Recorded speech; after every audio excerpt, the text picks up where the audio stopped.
So my recent 600-mile motorcycle adventure was absolutely epic.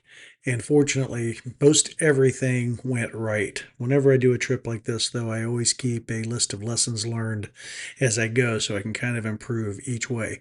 Fortunately for this trip, there wasn't a whole lot to correct. I only had a few items that didn't work quite the way I thought they should or the way I wanted them to. Probably the first on that list was a kickstand extender.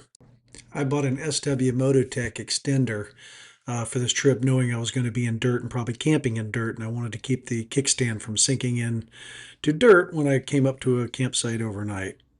The problem I realized, though, is for road riding, all your streets have a camber built into them. There's a slope.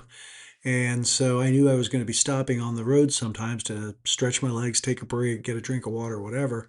And I couldn't lower the kickstand because the camber of the road was so high that the kickstand wouldn't go down unless I leaned the bike drastically to the right, which was, precarious. So I ended up not using the kickstand extender. I took it off, and I ended up using a cutting board, a small cutting board that I could keep in my tank bag. So when I got to my campsite, I just pulled out the cutting board, dropped it down, moved it underneath the kickstand, lowered the kickstand down, and that gave enough of a base for the bike not to sink in the soft dirt. It worked perfectly, and it was easy.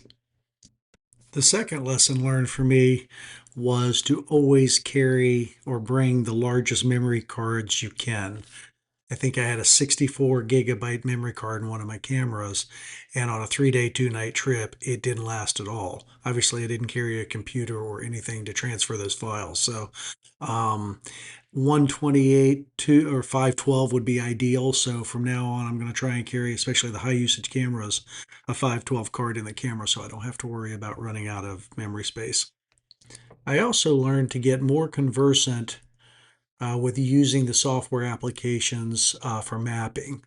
While I tracked my route and created a route on Google Earth or on Google Maps, I'm sorry, and then converted those files over to KML and GPX, I couldn't get them to go into a turn-by-turn mode. I could see the route on the map, which actually worked out okay, but it would have been nice to have the turn-by-turn. So that's on me. I just need to learn how to dive into that a little bit deeper and figure out how to get the turn-to-turn to work.